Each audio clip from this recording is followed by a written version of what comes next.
Back on the Young Turks. Now we're going to talk to old friend Jonathan Alter from Newsweek. He has a very interesting article called Post-Bush Stress Disorder. It's a topic near and dear to my heart. Jonathan, welcome back to the Young Turks. Hey, thanks a lot.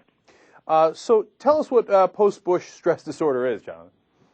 Well, I think what it is that a lot of Democrats, moderate Democrats especially, are still living in the world of 5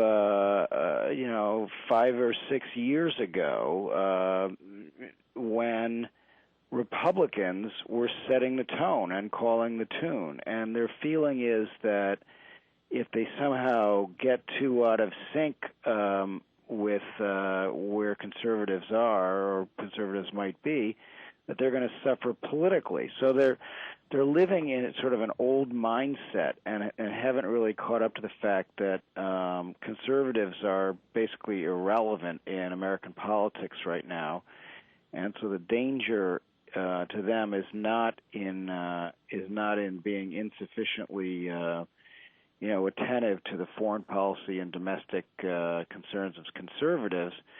It's and it's also not being insufficiently attentive to the concerns of liberals. The problem is, the challenge is to avoid getting on the wrong side of the American people. And I think moderate Democrats, both on health care and on banking reform and on Afghanistan, are kind of living in an old world. Look, as I've said a million times, we do an opinion show. So let me tell you, I couldn't agree more. Okay. So now my question, of course, then is, do they recognize this? I mean, whether it's Harry Reid, who thinks he's losing in Nevada because he's not to the right enough, when in the reality is the Progressive Change Campaign Committee put out this commercial today, the reality is he's not strong enough. We get people emailing, calling all the time saying, I'm progressive. There's no way I'm supporting Harry Reid because he doesn't fight for me, right? And whether the White House gets that. I mean, we see a little bit of a fight back this week, whether it's on Fox News or taking on the Chamber of Commerce. But on so many issues, they seem like they're ready to concede because they think it seems like Rahm Emanuel is stuck in the old way of doing politics, which is conceding to conservatives, as you said. Well, first of all, you don't want to overplay your hand, so it's not like the argument is crazy. We do not live in a left-wing country, and it's really important to always keep that in mind. But having said that, you're right. There's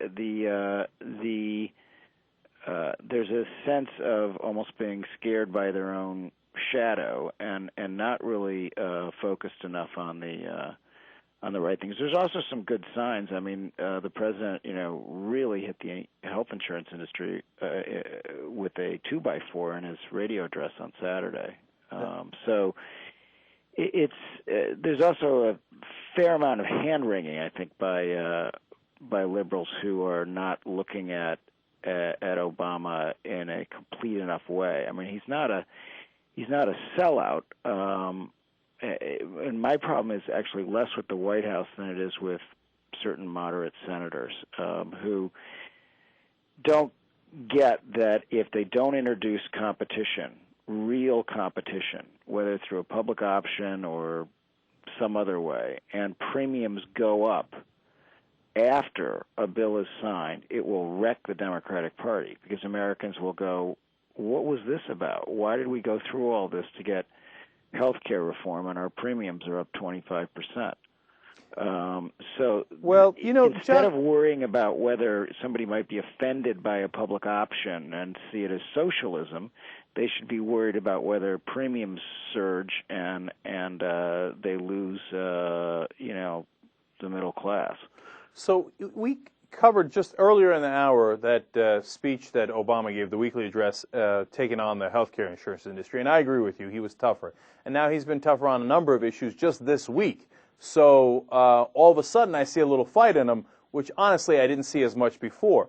But when you go over to the Democratic senators, and again, partly Rahm Emanuel as it relates to healthcare insurance, there might be a different motivation involved, Jonathan. It might not just be that they're worried about what the right wing is going to say. The Baucus of the world, and Conrad and all the other guys, they take a tremendous amount of money from that industry. So obviously that could be an enormous motivation for them.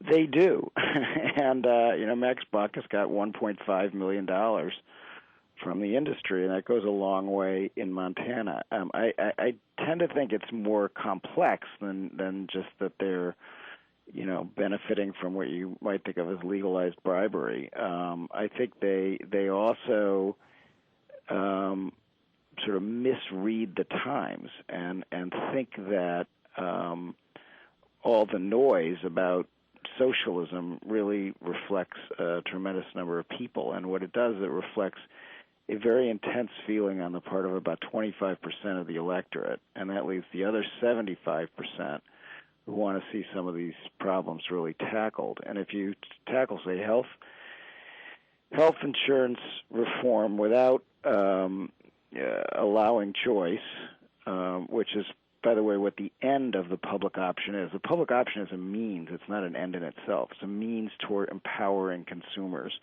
So if you reform health care without doing that, and if you have banking regulation that has no teeth, and that allows the same problem to happen again in the financial sector, then the Democrats are just cruising for a bruising.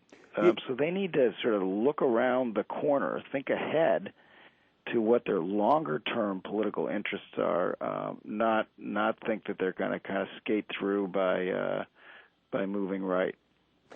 For the last 6 months on this show, we've been screaming cost containment, cost containment, cost containment, because if it's not the public option, you have to give us something else. And you have to explain, and though we've been saying this about the Obama White House, you have to explain how an insurance exchange would give us real cost containment, or some of the newer ideas that are coming around about containing costs. And now I see the Dylan Radigans of the world and some others coming around to that idea that you just mentioned there, that if you don't have cost containment, this whole thing blows up on you.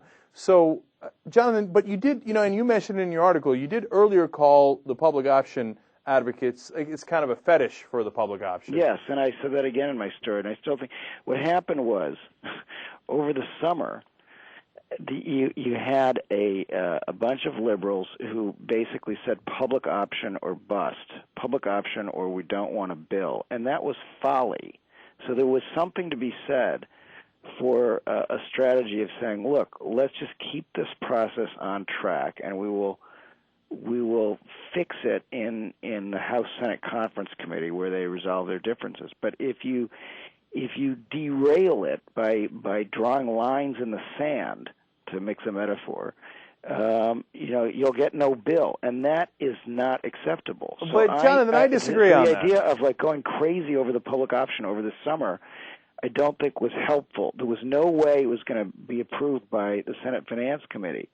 So the goal was to just get something through the Senate Finance Committee so that a public option, or what will likely be a trigger for a public option and an opt-out process where states have to opt out of the public option, which is a pretty good solution, pretty good compromise, that can be added in conference. And the reason that I objected to making a fetish of the public option over the summer was it impeded the progress of the bill. At this point, I think it's very important for everybody, including liberals, everybody else, to weigh in heavily for some kind of public option. But the time to do that is now. So this was a tactical dispute I was having with Ed Schultz and other people, because when they would say things like, and I think you and I argued about this a little bit, like the bill's worthless without a public option, they simply didn't know what they were talking about. There are so many other elements of this bill. There's so many moving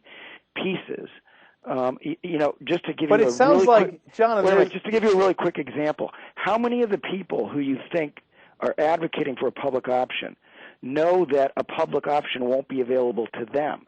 It is unavailable to 90% of the American public, the public option that is in the House bill. It's only available to you if you don't have insurance, because the unions and the HR people who are running corporate America have managed to convince, yes, liberals in the House to make a public option available only to those who don't have insurance, not to those who do, because that would be a threat to their interests and their control as unions and benefits people inside corporations.